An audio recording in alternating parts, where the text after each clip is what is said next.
So, welcome everybody to another episode of MotoGP Mac. It is myself, Mac, with Jake this evening. Sleepwalker is working, and Ghost Rider is also working this week. So, kind of conscious that we didn't do a podcast last week. Just things worked out that way. But we are back this week. We missed you. Yeah. We missed you, yeah. Also back from holidays, so new content will be coming out daily rather than. And you have a tan. I have a tan, yeah. Look at that. And it's not an Irish. It's not an Irishman's tan. It is an all-over tan. Yeah. I look a little bit Portuguese now, but it's So it's good. Nice to have a holiday. Not worried about YouTube.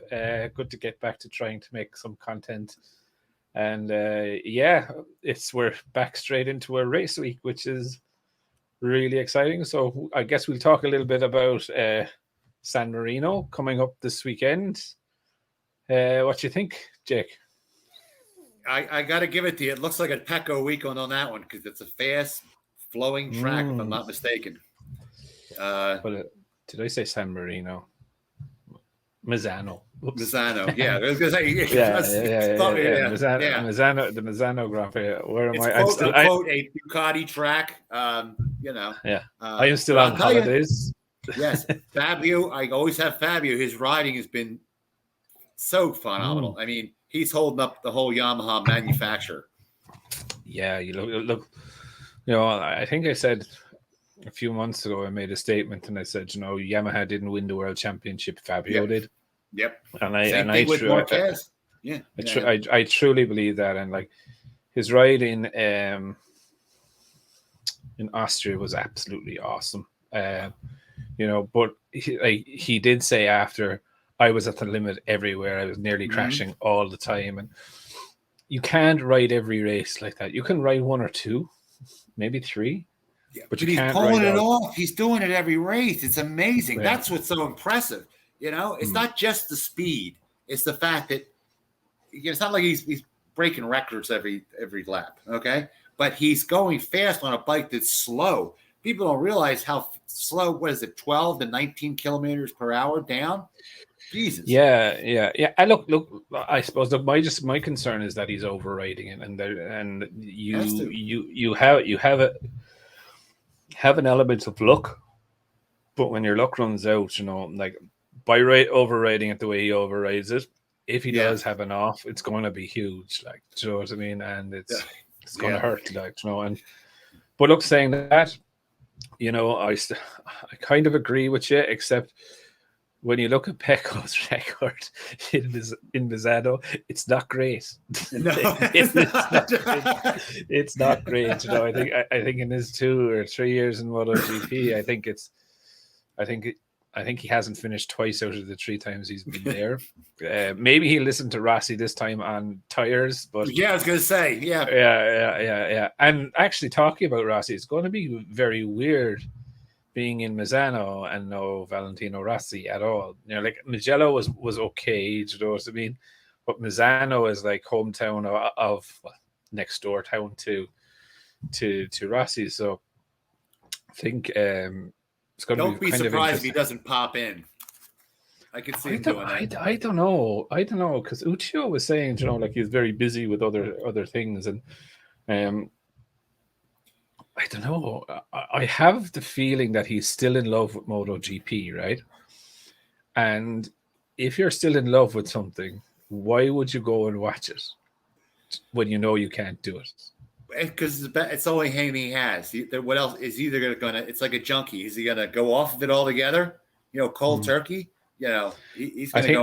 But I think that's what the cars. I think that's what he's trying to do. Is he's trying to replace. They all pull that, But when he doesn't do well, and he's not been really doing well at the cars, he'll be back. I'm surprised he's not. I think he'd be a great manager.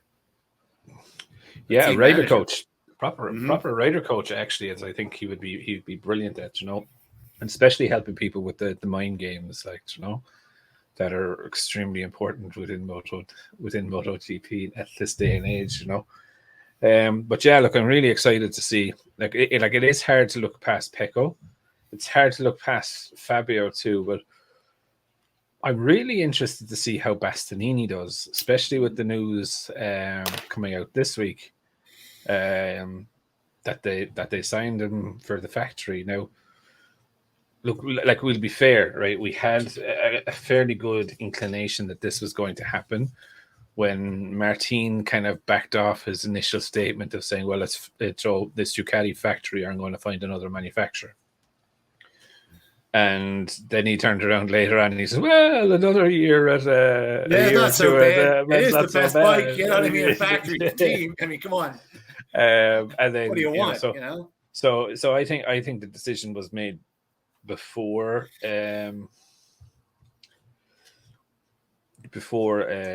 Austria, and then it just came out. But like, I think it's an interesting choice. I think actually, if I kind of look at it, Bastianini is a lot like Jack Miller. Yes. He blows hot and cold. He's either on it or he's down in 16th. And or crashes. Well, and he's not as fast as Pecco. I thought they would pick Martin for pure speed because that seems to be the trend these days. But if he's not as fast as Pecco, but he's fast in his own right, he makes a great second rider, a second place rider, a great support rider. If he's there with Pecco, he's not taking points away from Pecco. Yeah, if he's there with Pecco, I don't know. I think he'd be a bit of a fucking asshole like that. You know, I think he. I still think he'd push him and go for it if he has the opportunity and he has the bike. Yes. There is no like you saw there in the British Grand Prix, right, where Jack overtook Pecco for maybe 4 meters. Yeah. But Jack said after that, he's like, I wasn't trying to pass him. I was just trying to tell him hurry up. I don't buy that one either, but no, I had actually genuinely believed Jack because you could see the pass that he pulled. You knew Pecco was going to come straight back underneath him. Do you know what I mean? It was never going to stick. Like, it does make sense that it was like a hurry up signal. But get this. I have a point to make on this. With Pecco always seems to have a problem with survival tracks, bad tires, especially, or heat or something. And that's where Bastianini, that's his wheelhouse. Okay, so if Pecco falters at these survival tracks and Bastianini's good at it, okay, he just gets on the bike and rides. I think half of it's because he just doesn't know any better. Okay, that's a great matchup because it's always he's always at Pecco's back supporting him in a way, even if he's not even trying. There will always be a bike in contention, whether it's a Pecco track or whether it's not a Pecco track. You party animal. A Bastianini track. So yeah, I think it's going to be quite good as a teammate. I think, if I'm honest, I think Martin coming in could have been a bit disruptive to the team dynamics. Yeah. That's just an opinion. It's based off nothing. It's just what I've just kind of read from his statements and this, that, and the other. He kind of like all riders are me focused. Do you know what I mean? But I think he could have been trying to be the alpha dog, and I think that needs to be earned within the Ducati team. Like, it's going to take a lot of results for Bastianini or anyone else to come in to dilute the hold that Pecco has over the team. Do you know what I mean? Yeah. They are in love with Pecco.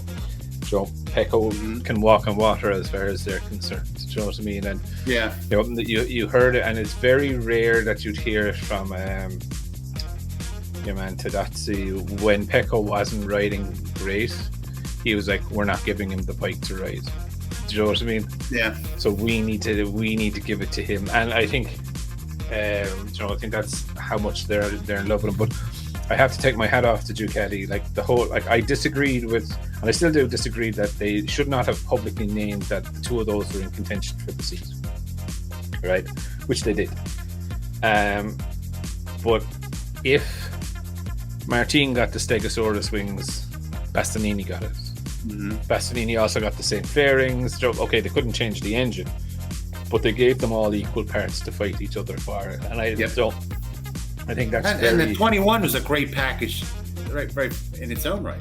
Yeah, and like all the difference is in those two bikes is the engine. Mm-hmm. The swing arms are 22, front forks are 22. So like literally, he's a 22 bike with a 21 engine. Joe, and look, I think Joe, I think that's very big of Ducati to do, because they didn't have to do that. That took away more development time. Yeah. For but them. It's an investment to the future too. Yeah, look, it's an investment to find out which is the right one. You know what I mean? So I think it was a good one. Other than that, I think like it really does look strong, a strong lineup for them and for next year. And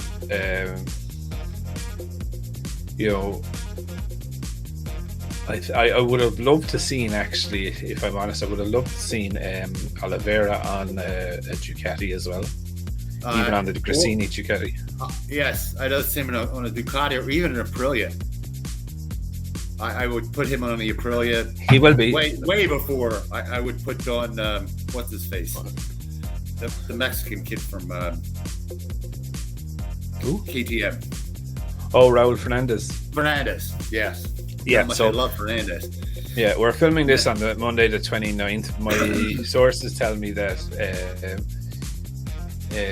KTM, RNF Aprilia will be announcing their riders tomorrow, Tuesday the 30th. Oh, are they? Okay, and it's going to be Fernandez and Fernandez and Oliveira. Now, look, I think it's a very good move for Oliveira. Alex, I have. Yeah. Thank you. It's not KTM. Oliveira did not go with the KTM then. No. He's going. Okay, going this with is news to me. Very good. Yeah. And you'll probably know from my video that comes out on Tuesday the reasons why he went for it. But I can safely say it now because this won't go till Thursday. But basically, what happened is that in May, when they announced that they were bringing Jack Miller in and they were moving Oliveira over, they didn't tell Oliveira that it was going to be a gas works bike. Rather, so he thought it was just going to be a satellite works KTM and that he was getting shoved out to bring Jack Miller in. Obviously, when the gas announcement was official, he probably knew a couple of weeks before, I would say. But he'd already signed a letter of intent with RNF Yamaha. Or RNF Aprilia, sorry. But what I find really, really interesting is that the Aprilia CEO, whatever his name,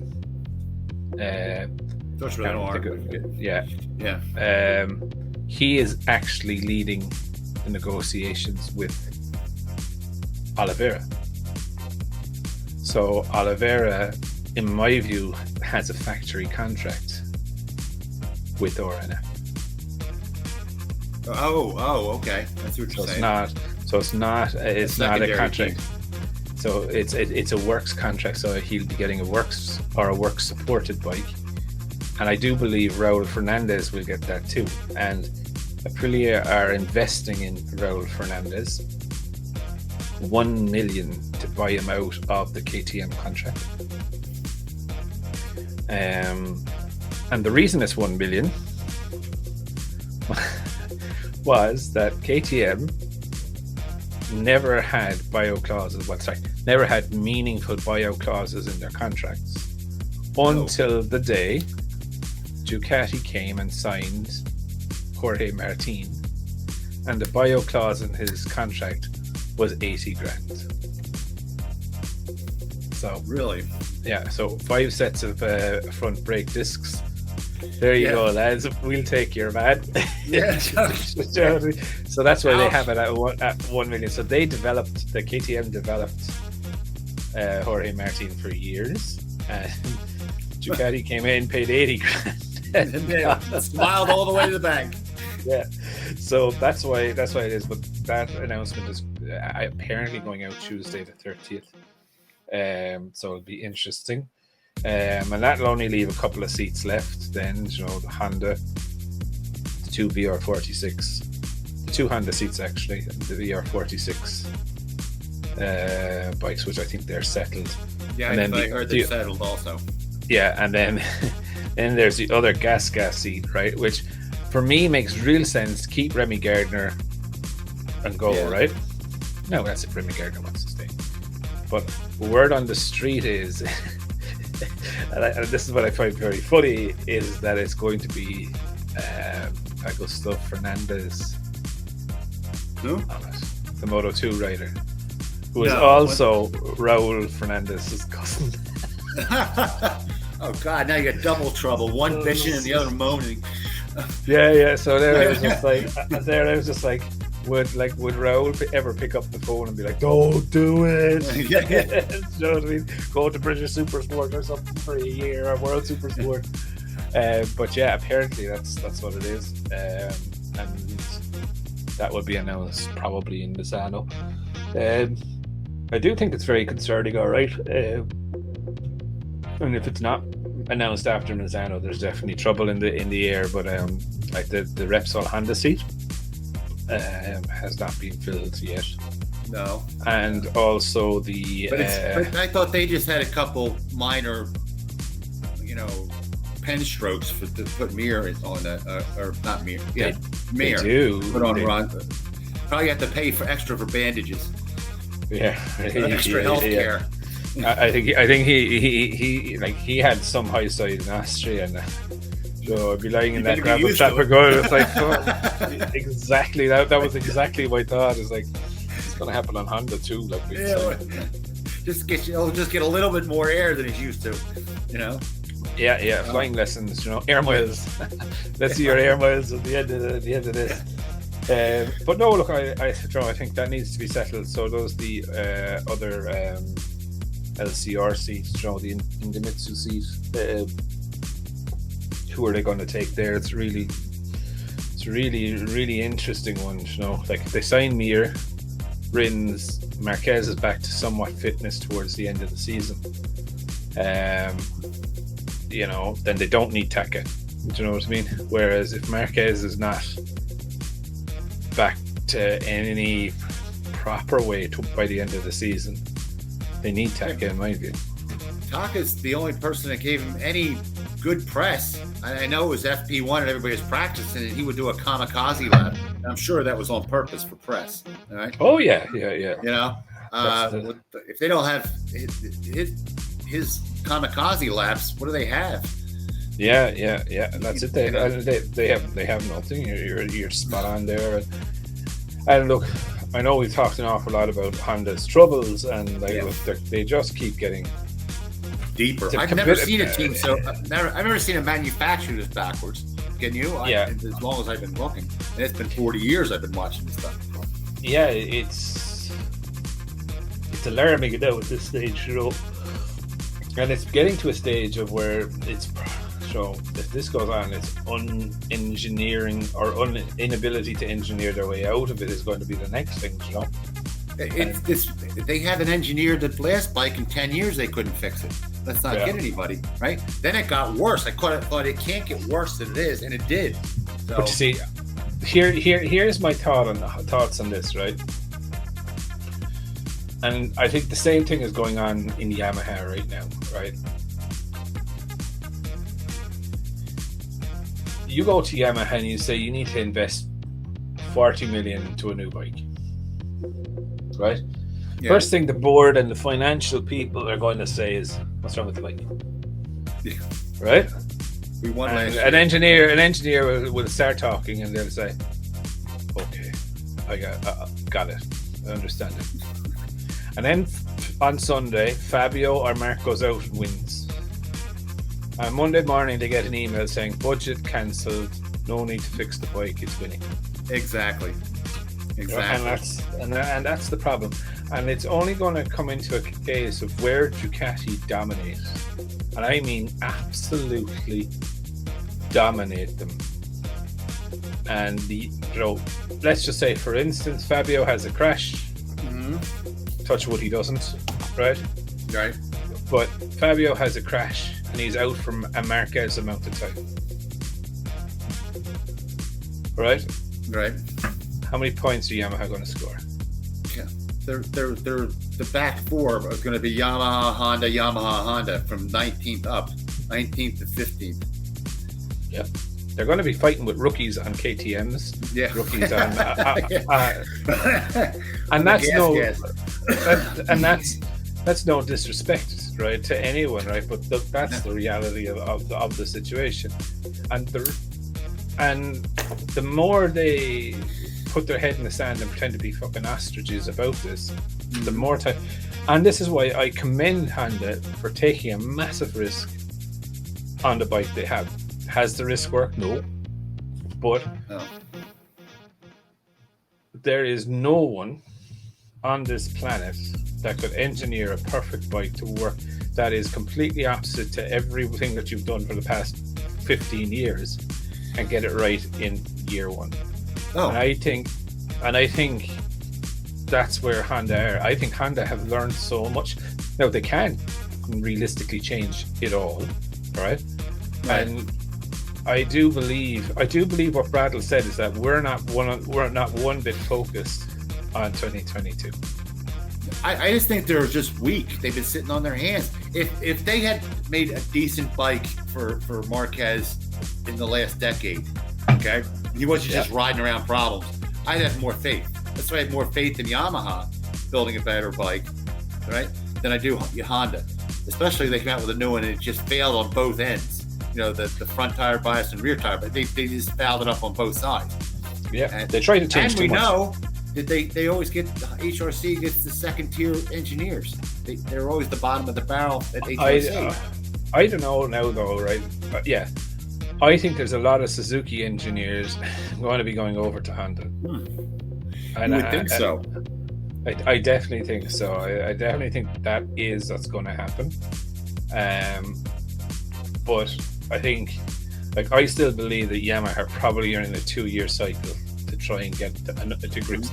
So, like, it's 2024 before that thing becomes rideable properly. Yeah.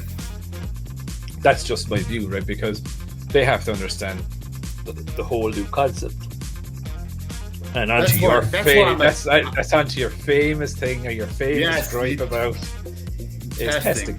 Yeah, family full of engineers, and they all look at it and go, "How are they supposed to get anything done?" This is why you don't get anything done, and the engineering costs have went up 400% because they're all tied. Their hands are tied. You can't do anything on a computer simulation. You need track testing. Period. Yeah, it's like part and parcel of the situation of the process.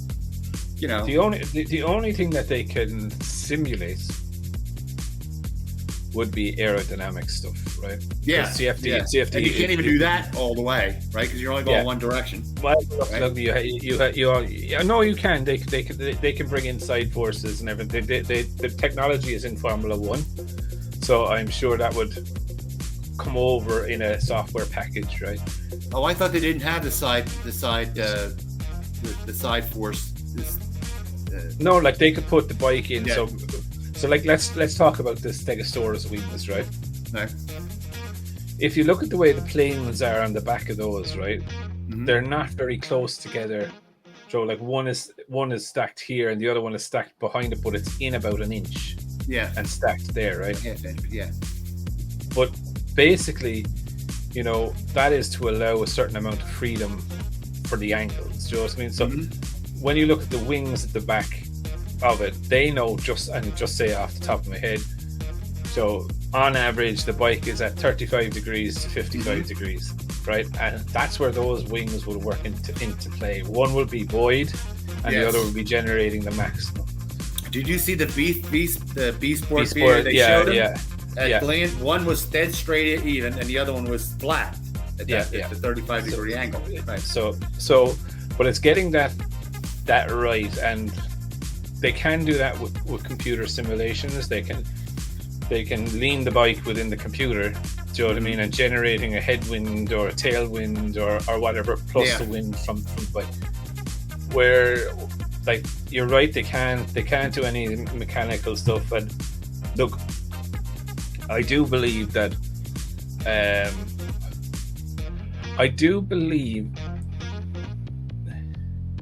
I do believe that there's enough time for the race testers to get used to the bikes, but I don't believe there's enough time for the engineers to develop the bike. Yes. And I would be in a great favor of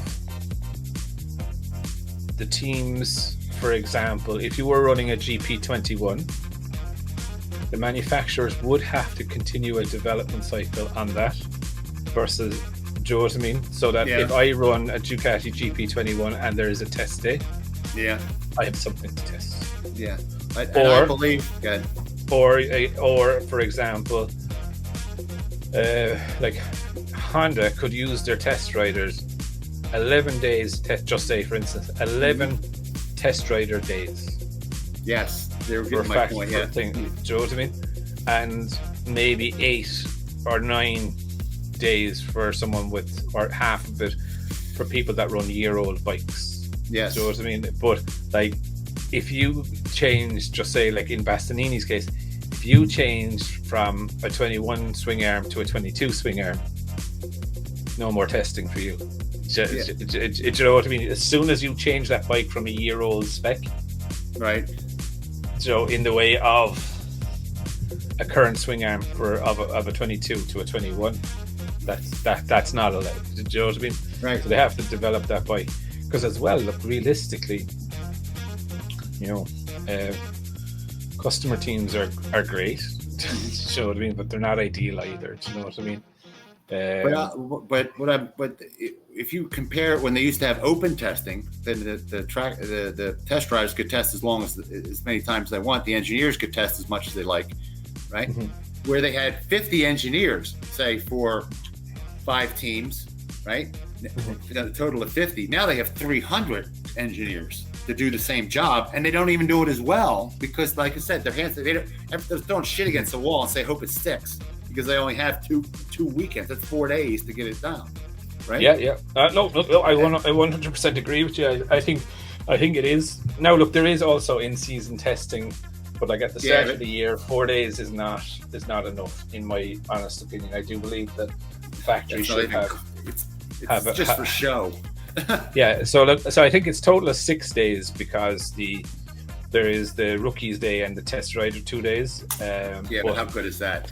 It's not ideal. The other thing I suppose just with testing is that, like, my view of it has to be meaningful testing. Do you know what I mean? So I'm not going to go out and just try. Oh, we got a new valve caps there for the tires. You know what I mean? But they wouldn't want to do that either. They want the manufacturer themselves would want to have meaningful testing. Yeah, and it's just about in my view just keeping it worthwhile. And like I remember open testing was fine, but like you had some teams, main manufacturers that could do it all the time, and then you had satellite teams. Now, and I know that was more garage racers go back 10, 15, 20 years ago. So but try 40 years ago. Think about it. I mean, I know, but like majority besides the main manufacturers didn't have anything to test or couldn't afford to do the testing, and then they became at a disadvantage. So I get why they're doing it, but I think, you know, if you have a current bike, just say for example you get 11 or 12 test rider days, as in test riders, not race riders. Just say for instance you get 11 or 12 days a year to go do your testing. Plan it out whenever you want to do the testing. If you want to use all your 10 days and then do 2 days during the year, that's up to you. But they need more than that. They need open testing. The bikes have become so intricate, but technical. Yeah, you need. I mean, they need open testing more than they ever had. Yeah, you know? But I just think. Don't forget though, if the manufacturers can't get it done, that means that the customer teams get nothing either. You're gonna do there first, and then that trickles down. Or, you know, what customer team? Get my stuff. But what customer team has works bikes? Right, but you have to get if the works bikes are getting their parts tested and sorted, they certainly aren't going to branch out to the customer teams. But that has to be done first. You know what I mean? But that's my whole point. You go, okay, we will increase your test days, but this Joe Bloggs is on a GP21 here. Right. You still have to develop that bike. We'll increase your test days. Yeah. Now, beautiful. So people on it and that's what I'm saying. And I'm just using 11 days as an example. Right. Because I wanted to say, like, factories would get their test riders on the bike for 11 days, right? But satellite teams will get a test rider on the bike for 5 days because the bike has already gone through 10 days worth of testing or 11 days worth of testing the previous year. So there's been a lot of development from the original of that. Yeah. You know where this came from? The restrictions. When Honda wanted, they didn't want anybody else developing, catching up to them and making a better bike. And they could afford the increase in costs of having the restricted testing. They knew this was coming. So they're going to hinder somebody else. And then they did it in 2001, whatever, when it came out. Then in 2017, this is ironic, they shot it down again, open testing, because all the other manufacturers wanted it, but you have to have in the manufacturers group have a unanimous vote, right? Yeah. And they also had lower weight, which we and you go back and forth on, to take the ballast weight off, because that's cheap and it would just make it be good for tires, bikes handle better, yada, yada, yada, right? But the ironic part about it is they shot it down. Who needs testing more than anybody right now? Oh, yeah. Yeah. Now it's came back and bit him right in the ass. But it's just, Dorna's excuse is they said, well, we cut the restrictions back so independent riders working out of the garage don't have to have hotel costs and track rental. I mean, come on. That's the expensive bit at all. Yeah, right. That's pocket change compared to the engine, the other 250 engineers you have to hire. That's it. Yeah, and like, listen, look, a track might charge you 25 grand a day to rent the track, right? But all of a sudden you split that between and you split that between 12 teams or 10 teams or whatever. Like, not worried about how much the hotel costs, Exactly. But yeah, look, I think it's an interesting concept, and I hope something is done about it. But then saying that, look at Ducati, right? How much money have they put into the GP22 when it's not much faster than the GP21? I think they go more for the handling and the power delivery, because after a while, if they have 325 horsepower versus 400 horsepower, you just can't use it. Power's no good if you can't get it to the ground. Oh, exactly. But like that's a frame or a chassis. Do you know what I mean? But like they went away and they developed a whole brand new engine as well, and then they had to make the hybrid engine, some 22 parts in the 21 engine. You know what I mean? And whereas they could have just developed those parts originally for the 21 engine, you know what I mean, rather than going through.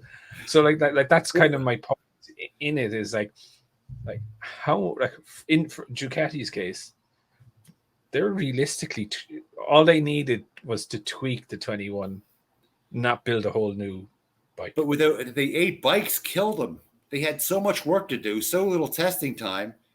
How long it took 5 races to get everything sorted out, especially with the hybrid, which Pecco picked at the last minute, literally before the race started in Qatar, right? Yeah. And Pecco can't pick tires, for God's sake. Okay, I wouldn't have him pick an engine personally. Okay, so if they had open testing, this wouldn't happen. Everybody used to show up, and it was good for the fans too, because everybody showed up ready to race, had their best foot forward from the race one. You never heard of it. I don't disagree with you there in that. I do think it's interesting, though, the challenge of the restricted testing. But again, that's a nice way to put it. my view of it, right, is like, if you have a bike that works, tweak. Ducati went away and they must have spent 10, 15, 20 million on R&D for the GP22 when all they needed was a quarter of that just to... They got scared. They were so worried that Marquez was going to come back strong. They wanted a bike so fast that he couldn't catch him. Now, look, I know they were also looking at the front ride height device. Maybe there wasn't changes within the chassis components. Banning never works. Huh? Banning never works. All it does all it does is have an engineer work his way around it. You know how ride height came about? Because when they banned active suspension, then they started to do ride height. Just like Formula One when they banned the fans in the back for ground effects. Right? Mm-hmm. And active suspension is better. So why don't they just, everybody's bitching about ride height. Why don't they just, say, okay, you can have the active suspension, which I don't know why they banned in the first place. That made no sense. I know now you give out to me about being an old fart and purist, right? You are an old fart and purist. But like, I don't want the bikes getting any easier for these lads to ride. If an engineer wants to give him 400 horsepower, they can fucking sort it out, lad. But they're going so fast. You're asking too much of the rider. I mean, and I know you're a rider, but you say, "Oh, it's my head, my hand." But after a while, when you're going 255 miles an hour or 30 miles an hour, what's it up to? 30 or 35 miles? Yeah, it's up. Yeah, the horsepower and weight ratio they have, you got to help them. I mean, you can't say, balls to the walls. But we have people splattered all over the place. We've given them traction control. It's just but they don't have the traction control in an active suspension. Yeah, but see, like this is my point, right? We give them traction control where they have the bike has the technology to know exactly where it is on the track. So if you crack that throttle 100% and the bike knows that you're only allowed to have 50%, it's still only going to give you 50%, right? So I'm like,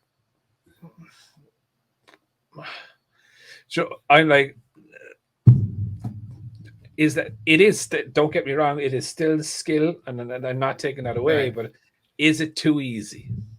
I can't say it's too easy. Oh my god! But is it too easy that if I twist my grip 100% and I'm only supposed to tip it 50%, but the electronics sort all that stuff out for me? Yeah, but it's nowhere near that good. Okay, it's not like you can have a kid that I got my Gixxer last month and I think I'll do MotoGP. It's not even anywhere near that good, for God's sake. Yeah, but you know what I mean. Like we've seen it when bikes get out of sync on the track, and like they get 100% throttle at a hairpin coming out of a hairpin, right? And it nearly launches them, right? That's that big line of shit behind the bike you can see from the rider. Exactly, and it's just one of those things that I have is like, okay, you have traction control, you have this rider aids, you have unbelievable brakes. I don't want to make your life any easier. You're the best in this world. But it does. You don't want to have it like that movie, I See Dead People. I mean, no, you wouldn't. Like, listen. Look, you would. You'd have people crashing. Look at the 500s, man. Come on, they were able to ride them some bitches, unbelievable, and they were light switches, no traction control, no. Do you know what I mean? Head, arse, foot. You needed to all talk to each other. And they didn't have the speed either, and they didn't have the horsepower. They didn't have the acceleration. Granted, but they don't have it. The timing isn't as close as they had to have it as precise as that rider has to be now. Yeah, like I do get it, but that's my point. Like we have over the last few years made it way too easy, in my view, at times when I look at it. Like. Don't get me wrong, sport is still fucking deadly dangerous and this, that, and the other. But I would tell you this, though. It ain't tennis, that's for sure. I would be more shitting myself riding Schwanz's RGV 500 than Pecco's GP22. I don't think you would. I don't think you would. The speed difference is phenomenal. Yeah, but at least there's traction control. Yeah. And the bike saying that when you're going 230 miles an hour. Yeah, okay. That's all right. It's only the falling off and stopping bit. Your asses are going, please give me 150 miles an hour again. I always remember my first time on an RGV 250, right? And Irish people have a great tradition of you like to take your race bike on the road. Oh, and I lived out in an old country, do that. On an old country road, but like this was full race fairings, no stand, no alternator in the bike either. So keep going, Grandpa. Go ahead. And I remember I just bought it, and I no real experience of a 250 before or whatever, and like I had 125 experiences. Oops, sorry. So I had no real experience on the 250 before, and I got down the end of my driveway and I got out onto the main road and I revved it up a bit and it just went, and I was like, what the fuck's wrong with this thing, you know? So I revved it up again and I went, and like, you know, next thing I revved it up and, you know, the way it has a dual power band within for the sound. So I fucking revved it up anyway. And next thing I just dropped the clutch and things went, wow! But I was right within the power band, right? And like the front wheel came off. And now you have to imagine this was a country road with grass in the middle of the fucking road, right? Do you know what I mean? There's down a little boreen. Like I flying up there and the back of the bike was all over the place. And the front of the bike, well, it wasn't even touching the ground, right? Right.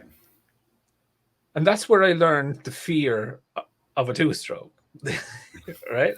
And that's why I say I would be more fearful getting on Schwanz's bike than on Pecco's bike, because very rare you're going to get a high side off one of those. Probably I would actually, because I'd be going so slow, the tires wouldn't be warm. Yeah, tell that to Marquez. But I can guarantee my first one coming out of a corner on at 500, that power band hit, I'd probably be launched over the front or off the back of it or whatever. But I just think we're putting 325 horsepower into tires now. But saying that, by the way, just so everybody's clear, when they went from Bridgestone to Michelin, and people, the Honda fan boys will say, "Oh, it's the Michelin." They'll go along with the Honda BS. They're blaming the tire.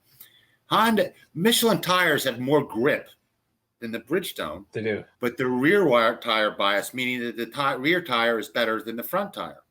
Okay? Yeah. It's just a different balance, and Honda has not gotten it right. Well, they haven't gotten anything right, but they haven't got it right on both sides, for God's sake. I thought they would get at least one side correct. But anyhow, it's not that the Michelin tires are crap. It's just that they're different. They have more grip. But like I said, but now the balance has to be different on the bike. Yeah. Look, I get you. I think, I loved the tire war personally of old. The old tire wars, where they used to build the bike to the rider. Now they build them to the tires. That's another misconception that's out there. Okay. Yeah, and they tweak it then. But look, I think, I am a purist in the sport where I believe these riders are the best in the world, but I don't believe in rider aids or even when it comes to Formula One, right? Like I'll put it to you this way: there's a reason why I prefer the Aprilia RS 250 Mark 1 than Mark 2. The Mark 2 has more electronics than the Mark 1, right? Right. So if I want to go from sixth gear to first gear, which is completely crazy to do, right? The Mark II will say, no, you need to go down through fifth, fourth, third, second, first, right? Yeah. Whereas the Mark I will go, okay. Okay. Give it a shot. Have fun with it. Okay. And boom. Believe it or not, when I bought I have all brands of motorcycles, so I don't bias Japanese and European. But anyhow, when I bought my 2019 Ducati V4S, I bought it over the 220. One, it was a big discount. Two, I thought everybody's going to want the wings, but I don't, because you know why? I thought on a street bike, it's kind of pointless. I'm not going 130 miles an hour all the time.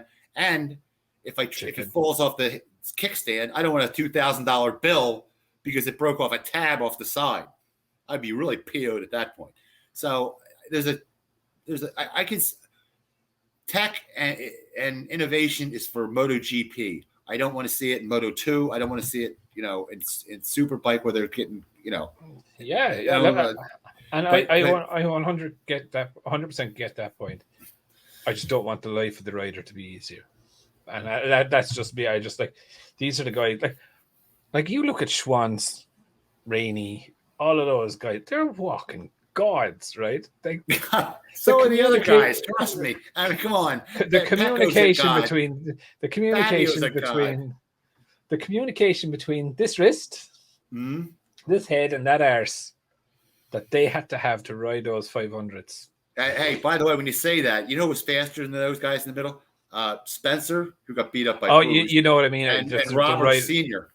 The riders of that era, when they had to deal with no electronics, no traction control, the bikes were dumb. They didn't know where the fuck they were, and you ask for 100% throttle and you get it.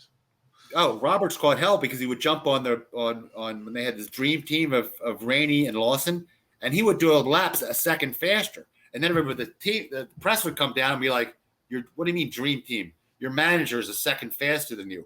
And they still won the title.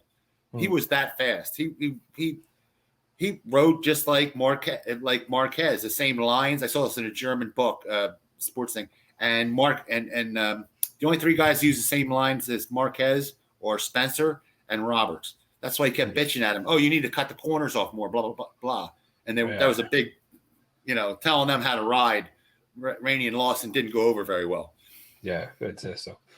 But look, it'll be very interesting. Looking forward to the race this weekend. Let's have an old. Who's your pick for Friday? Fastest man on Friday? Do you think? I'm going to go Martin. I think he's going to try to have something to prove. I'm not saying he won't crash. I think that wrist injury has maybe screwed him up for. I think by Friday, man. Actually, this weekend is going to be Maverick Vinales.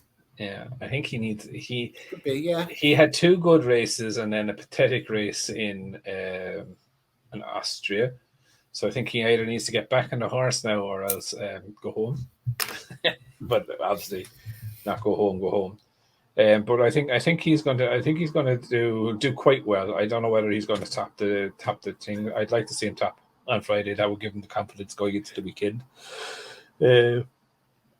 But I do see your point as well. And if I was really pissed off about not getting a factory seat and getting I'd be going out with a weekend to prove a point as well. But since you picked Martin, I can't.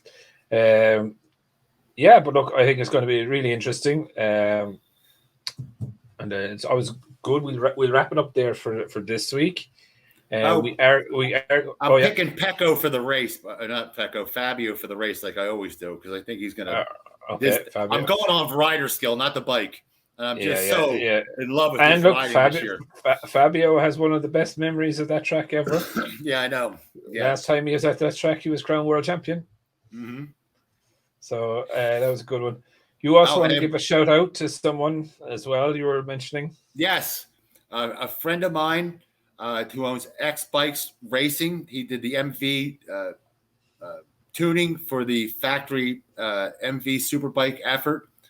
Chris Wells, thank you very much for all your help. It guys are salt of the earth. Because I have things in America, I can't even find a dyno. There's 5 million people in my area. No one has a dyno. I can't even check if the richness in the pipes. Okay, and he actually can send it across the pond, as you call it, and have it set up from there because they have one good mechanic that knows how to at least do the computers. Right. Okay. Because our mechanics here can't find their ass with both hands usually. Oh, well, congratulations. He's a great guy. Retiring, is he? Yes, he's retiring, but he's after 25 years. But he was always the best, always there.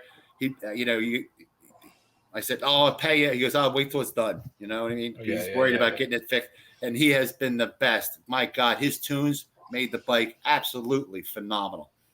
Class. Love those sort of those old school tuners, huh? Yes. I love. The purists. Oh, the purists. Yes, that part. But that's my bike. That's street bikes. You know what I mean? So I put them in two different categories. Like MotoGP is totally different than everything else because it's a prototype class. It's the only prototype class. My R6 for the road is built to British Super Sports spec. Yeah, my MV, same thing. It's built like super bike spec. It goes like the bat out of hell. Yeah. And F4RR, I made it into an RC. Actually, I made it faster than an RC. So. Yeah, how bad? Well, look, thank you so much, Jake, for tonight. It was great having you on. Always great to have the chats, and we'll be back again next week after the Misano race.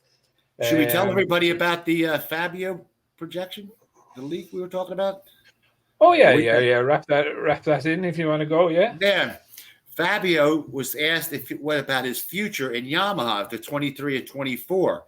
Well, I'm smelling trouble in paradise because he says, well, I'd like to be with Yamaha for 23, 24 and beyond, but ask me after I get my new package. He's questioning. Yeah, he's questioning something it sounds like something smelling like they're just going to give him an upgraded engine and say, go on your way. And we all know, well, I don't know if everyone knows, that sweet handling Yamaha, when they put power to that 2017 chassis, gets warbly, flexing like that. Remember like the Suzuki's got flexy this year. Well, I will tell you, Jake. We will find out next Monday. We will find out next Monday. Yeah, there's a test after Misano, isn't there? Oh, you're right. They'll have the test, and they're going to have to. Oh, yes, they're going to have to show. Yeah. Folks, is he not like an insider? He's like a MotoGP insider. This man, I'm telling you, he gets all the dirt. Yeah, there's a test this Monday, isn't it? I think it's Monday or Tuesday. And Marquez could be back on the bike. I thought it was November. No, there's one in November after the last race. So normally the first. Oh, after the last race, yeah. So the first draft normally comes out at Misano test time. They run a couple of laps, and then they go again at the end of the season. So it'll definitely be interesting to see. Do you think they'll show if he has a new chassis and new engine? Let's find out on Monday, hopefully. Yeah, I'm really curious if they give him a new chassis. That's the big point. I mean, we can get more horsepower but in an inline four, that's a risky proposition with that long crank. It starts to get wobbly in there.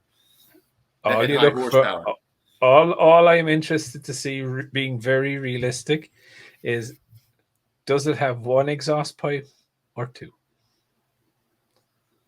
V4s always have two. You're right. That's right. V4s always have two. So if that has one exhaust, it's inline.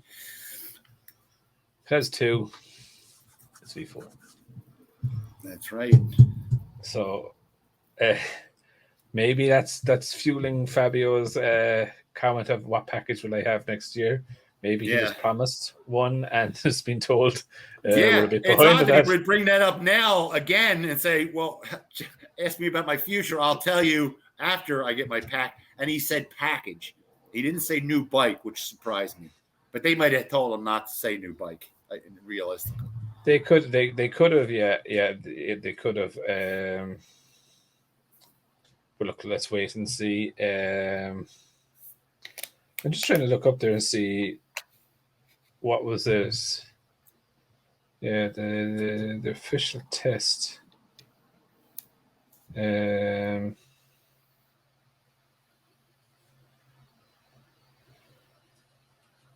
Yeah, I think there's a test after the Misano race.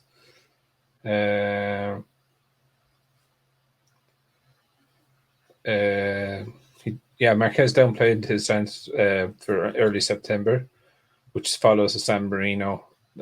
So it is San Marino. That's what Misano is in San Marino. So I'm getting all up. Anyway, yeah. So I think there's a test Monday after it. So yeah.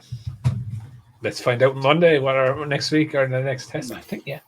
So it will be interesting to see. One pipe or two. One pipe or two, yeah. I have faith in Yamaha, but if they're cutting their budget short, or they're working on two bikes with lack of testing, they might not get it done. The V4 might be a next year bike. You know what I'm saying? Yeah, I personally think it is. I think, I could even be for the next set of engine regulation changes. Do you know what I mean? So, it'll be interesting. Interesting to see. But anyway, look, we'll wrap it up there for this week. Thank you very much, Jake, for attending. Thank you very much, Matt. Always interesting. Have fun. Yes, definitely. We'll be back again next week, I'm sure, talking about what happened in the Misano and maybe in the testing. Might do a bit about what we saw, what we didn't see. You know how I like my old close-up photographs here and there, so I'll be hunting around for the day. There will be no work done on Monday. They always say that about you, I heard. Yeah. But sure, look, that's the main thing. Anyway, thanks very much, all, and we'll see you all soon. Take it easy, folks. Bye-bye. I just want to take a minute to also thank you for watching my videos and the support that you've shown so far. If you haven't subscribed already and you would like to subscribe, it would mean an awful lot to me if you did. I'm starting this channel realistically so that we can all enjoy MotoGP together, with the aim of streaming a live video when the GP races are on.